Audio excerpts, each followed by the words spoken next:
Hey, Warren Eckstein here from the Pet Show, answering some questions. This one comes from Lisa, my friend Lisa. Warren, 10 days ago I rescued a Labradoodle. Well, thank you for doing that. Around a year and a half old. Things have been going well, and then yesterday, my aunt tossed a pillow down the stairs. The dog Daisy knocked the gate down and nipped my aunt. When I took her collar, she tried to nip me. It was a confusing moment, but no excuses for this behavior. Can you give me some advice, please? Yeah, there are some excuses for this behavior. You need to give the dog some time to adjust. You know, we don't know the background. I don't know the background of this dog. You rescued him. This Labradoodle, great breed of dog, super dog.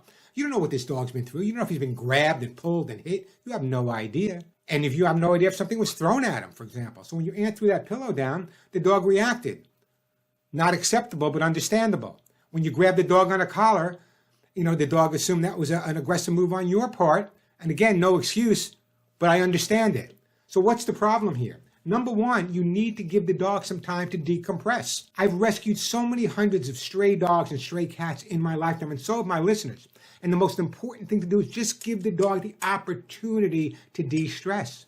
And be real cautious. You don't know what he's been through. For example, I remember working with a dog not too long ago, the friendliest dog in the world, again, a rescue dog. Never showed any aggression whatsoever.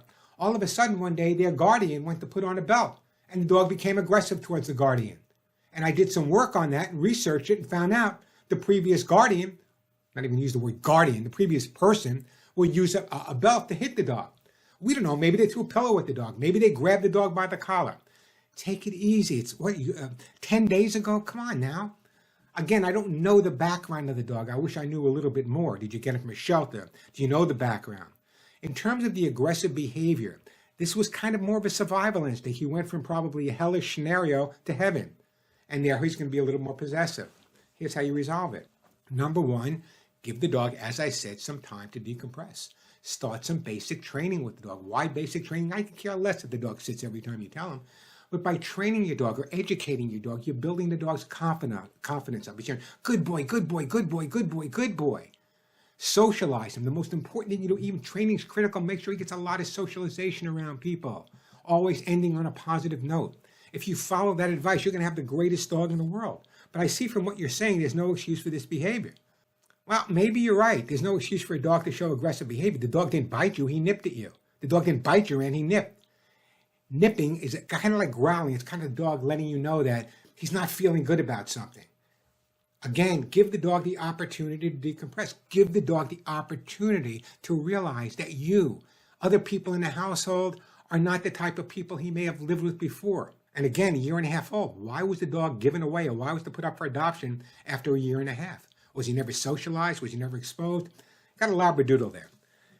Two breeds that are absolutely amazing and generally very gentle. So for the dog to show this type of assertive behavior, something must have happened. I'm not Kreskin, I'm not a psychic, I can't go in there, but I'd like to spend more time if possible. I would have liked to spend more time talking to where you got the dog from and what kind of background he had. But we can't go back, we got to go forward. Very often we pick up dogs off the street, rescue them from shelter. We have no idea what the background is. Makes no difference here. This is not an aggressive dog. This is not a problem dog.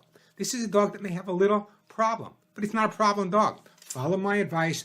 Basic training, the most important part of it, it builds up the dog's confidence, and it gives you the opportunity to establish a good, positive relationship with your new dog. You're going to have a lot of years ahead of you with this Labradoodle. He's going to be your best friend in the world. Follow my advice. Give him some space. Give him some time. Start some training. Guarantee you, you'll send me another letter in a couple of weeks saying, Warren, I found my best friend. I'm Warren Eckstein. Tune into the Pet Show.